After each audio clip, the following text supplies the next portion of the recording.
Bismillahirrahmanirrahim. Elhamdülillah ve salatu ve selamu ala Resulillah. An-Nuqaya fiqh dersi 75. ders. Taqribimiz sahvu secdesi. Faslun fi sucudi sahvi, sahvu secdesi bölümü. Sahvu Arapçaдағы sahvun sözінен шыққан. Оның мағынасы қазақша аударылғанда аңдаусыздық, байқаусызда жасалған қателік деген мағыналарға саяды. Яғни намазда байқаусызда кеткен кейбір қателіктер, кейбір кемшіліктерді түзету мақсатында намаз соңында орындалатын қосымша екі сәжде бар. Осыны сәху сәждесі дейді екенбіз. Енді намазда мұндай қателіктердің орнын толтыру үшін жасалатын бұл сәху сәждесінің үкімі уәжіп. Уәжіптігі пайғамбарымыздың хадистерімен бекітілген. Пайғамбарымыз саллаллаху алейхи вассалам бірнеше хадистерінде намазда кеткен қателіктер себепті намаз соңында сәху сәждесін жасауды пайғамбарымыз айтқан. Бір хадисінде ликулли сәхуин сәждатани бa'да сәлам деген әрбір кеткен қателік үшін, әрбір кеткен аңдаусыздық үшін сәлемнен кейін екі сәжде бар деп пайғамбарымыз саллаллаху алейхи вассалам айтып өткен. Бұл хадис Абу Даудта рахматуллаху алейхи риуаят етіледі. Басқа бір хадисінде мән шакка фи салатихи, кімде-кім намазында күмәнға түссе, фалесджуд сәждатани бa'дама юсаллиму, сәлем бергеннен кейін сәжде жасасын деп пайғамбарымыз осылайша бұйырып өткен. Мына осындай хадистерге қарап отырып, Ханафи мазхабында кейбір жағдайлар себепті сәху сәждесін жасау уәжіп. Жасалу жолы қалай сәху сәждені? Ол жайында ғалым кітабында былай дейді. Кітабымызға оралайық. Фаслун фи суджуди сәхуи, сәху сәждесі бөлімі. Ежибу уәжіп болады бa'да сәләмин уахидин, бір сәлем бергеннен кейін.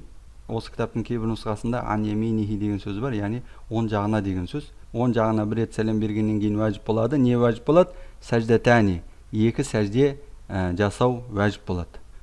Сәжде жасап болғаннан кейін ва ташахудун ва сәламун, қайтадан ташахудты оқиды, ол да уәжіп. Ва сәламун, және де ташахудты оқып болғаннан кейін екі жағына сәлем беріп намазын аяқтайды. Және бa'да сәламин уахидин деді ғұлама. Ханафи ғалымдарының тоқтамы бойынша сәху сәждесінде ең дұрысы бір рет сәлем беру.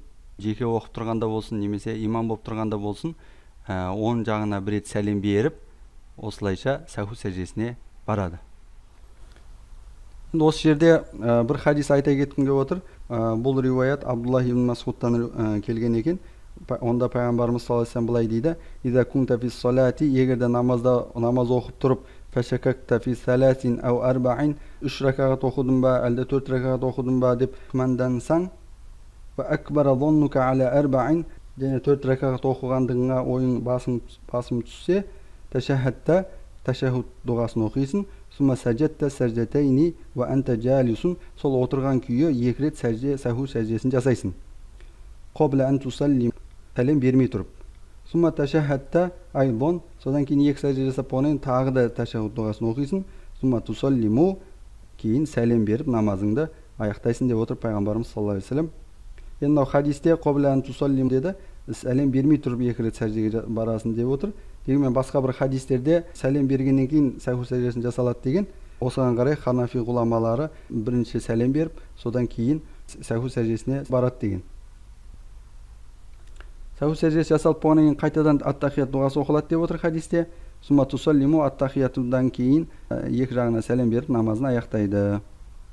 Бұған қосымша Ханафи ғұламалары ташахудтан кейін салауат пен бана дұғасында оқыған жақсы деп айтқан. Демек, сәху сәждесін жасайтын кісі соңғы отырыста ат-тахиятуды оқығаннан кейін оң жағына бір рет сәлем беріп, қайта 2 рет сәждеге барады. 2 сәждеге барғаннан кейін қайтадан ат-тахияту дұғасын оқиды, салауат айтады, Раббана немесе басқалай дұғаларды оқиды, содан кейін қайта 2 жағына сәлем беріп намазын аяқтайды екен. Ал енді сәху сәждесін қай жағдайларда жасау керек? Ол жайында келесі дәрісте оқитын боламыз. Валхамдулиллахи раббил аламин.